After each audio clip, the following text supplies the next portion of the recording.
আসসালামু আলাইকুম রাহমাতুল্লাহ। আপনার কি কখনো এমন মনে হয়েছে যে আপনি চারপাশ থেকে বিপদে ঘেরাও হয়ে আছেন আর সেখান থেকে বের হওয়ার কোনো পথ নেই? আপনি যাকে সবচেয়ে বেশি বিশ্বাস করেছিলেন, আজ সেই মানুষটি আপনার সবচেয়ে বড় কষ্টের কারণ হয়ে দাঁড়িয়েছে? যদি আপনার উত্তর হ্যাঁ হয়, তবে আজকের এই ভিডিওটি আপনার জন্যই। আজ আমি আপনাকে এমন একজন মানুষের সত্য কাহিনী শোনাব, যা শোনার পর জীবনের প্রতি আপনার দৃষ্টিভঙ্গি বদলে যাবে।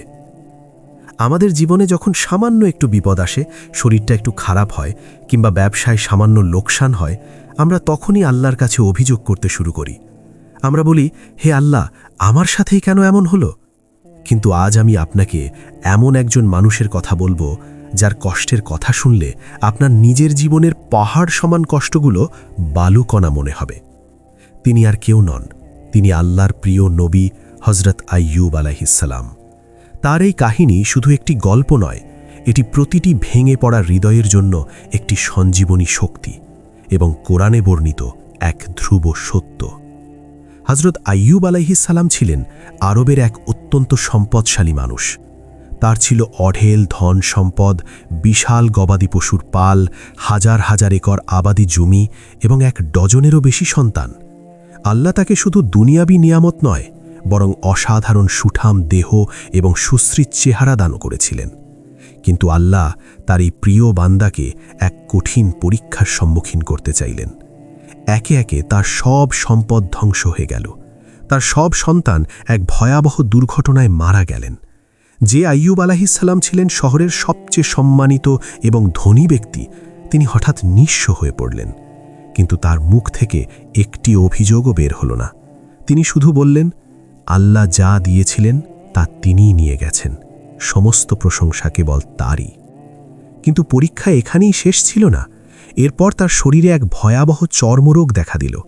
তার সারা শরীর ক্ষতবিক্ষত হয়ে গেল।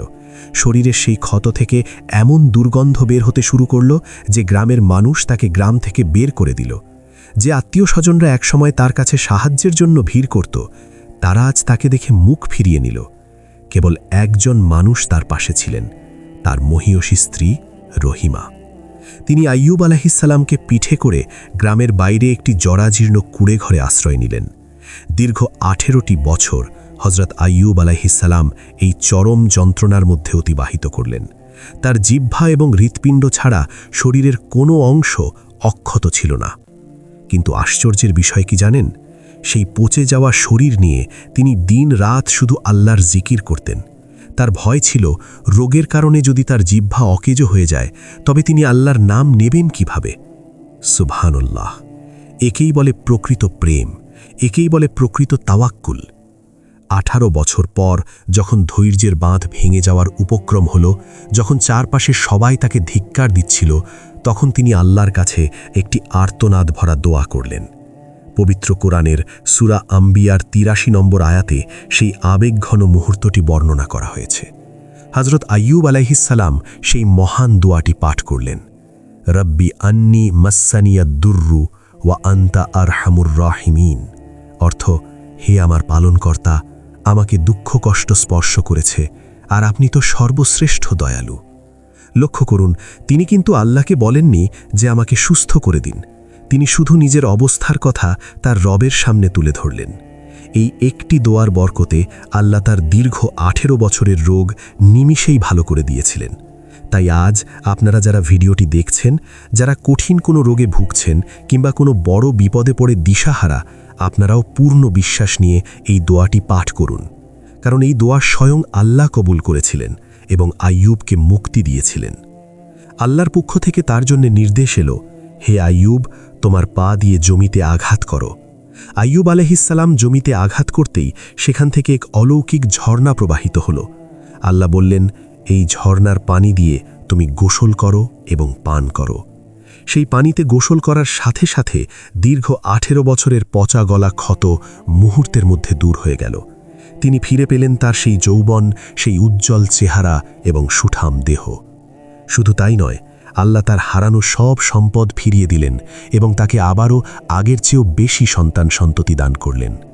হযরত আইয়ুব আলাইহিসসালামের এই কাহিনী আমাদের শেখায় যে রাত যত গভীর হয়, ভোরের আলো তত কাছে আসে।